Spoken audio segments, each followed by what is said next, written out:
Keeping your AirPods case clean is essential for maintaining the appearance and performance of your Apple Gear. To clean the case, start by wiping down the exterior with a soft, dry microfiber cloth to remove lint, dirt, and wax. Avoid using abrasive materials to prevent scratching.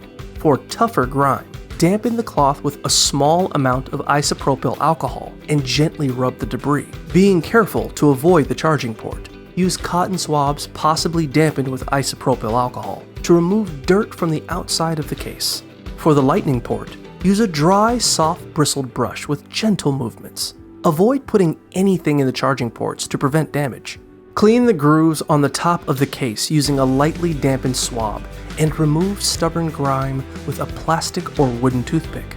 Additionally, you can use tape or a soft eraser to remove dirt, lint, and wax buildup. Afterward, wipe down the case with a microfiber cloth for a finishing polish. To clean the AirPods themselves, wipe them carefully and use a toothbrush to remove debris from the grills. Place the AirPods back in the charging case when finished.